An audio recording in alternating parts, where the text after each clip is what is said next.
Well, hi, this is Ira Gorlick, and this is the second part of Hayek and central planning. So some quotes from Hayek that are important here. The particular character of the problem of a rational economic order is determined precisely by the fact that the knowledge of the circumstances of which we must make use never exist in concentrated or integrated form, but solely as the dispersed bits of incomplete and infrequently contradictory knowledge which all the separate individuals possess. This is by far one of the most brilliant statements that I've read on this subject. It's just great, and it really, categorizes where we're at. And in fact, I actually started with this and worked backwards. So we have the idea of rational economic order. That's why I went into the whole discussion of the rational actor and a good actor and a bad actor. I also talked about information and knowledge. So what this is saying, what Hayek is saying brilliantly, is that in any optimum or rational economic order, the challenge is that all information exists in various bits of incomplete and infrequently contradictory knowledge by individuals, by the separate individuals. Go back to the model of the blind men looking at the elephant. I mean, this is what he's saying. I mean, it's just, I don't know if I can say it any clearer than he. In fact, I can't say it, which is why I'm quoting here. Here's another one that I think is just great, and there's no way for me to paraphrase it. I had to use the quote. The economic problem of society is thus not merely a problem of how to allocate given resources. It is rather a problem of how to secure the best use of resources known to any of the members of society for ends whose relative importance only those individuals know. This was his argument against socialism and central planning, is that how can a central planner ever decide what's best for the individual? Because only the individual knows what's important to them.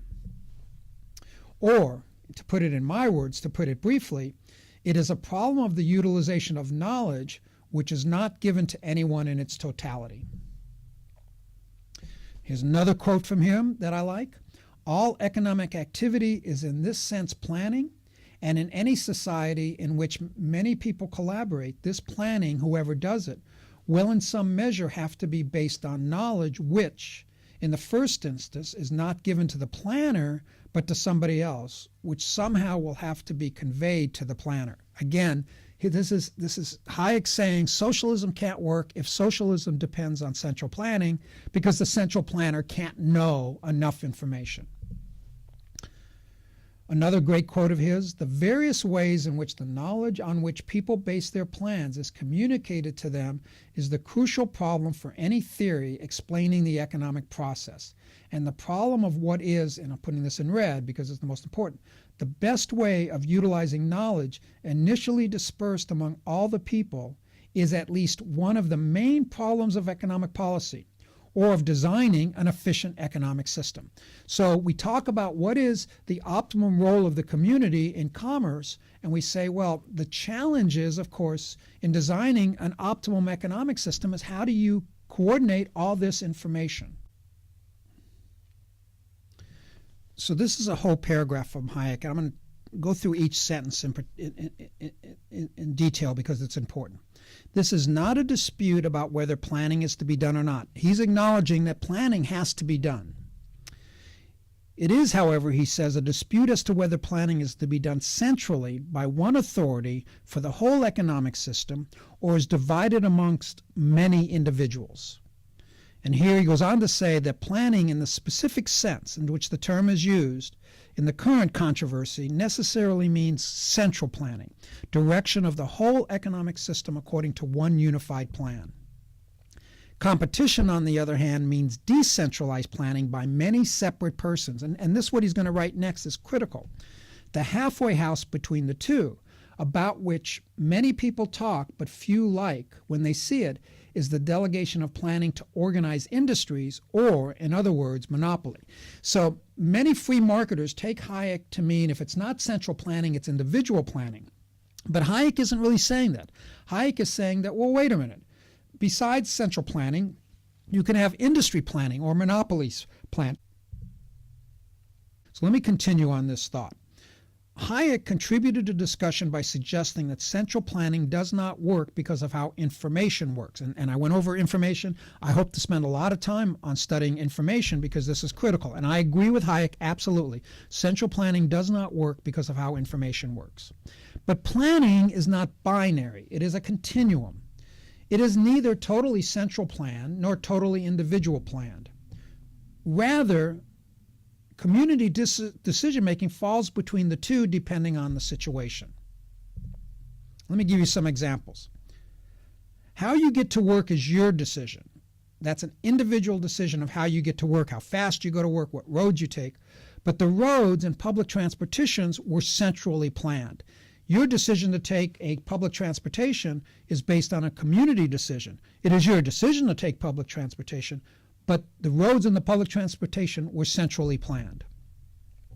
What kind of car you buy is your decision, but the price for that car is set by some central planner somewhere, some guy, some MBA in the auto company, Toyota, Ford, whatever it is. He's setting or she's setting that price, not you. Going back to, remember that chart I had about communities' role in commerce? I'm showing it here. Well, it applies to with planning. So let me do it as communities' role in planning. There are some, the anarcho-capitalists, and by the way, if you don't know what anarcho-capitalists are, you might want to research them. They're fascinating. My son, by the way, considers himself an anarcho-capitalist. And then they're considered, I call them the Ayn Rand libertarians, and they don't think there should be any community role in planning. Then, of course, we have the totalitarians who believe that the community should be totally involved in planning. And then you have where most of us sit, there's some role of the community in planning.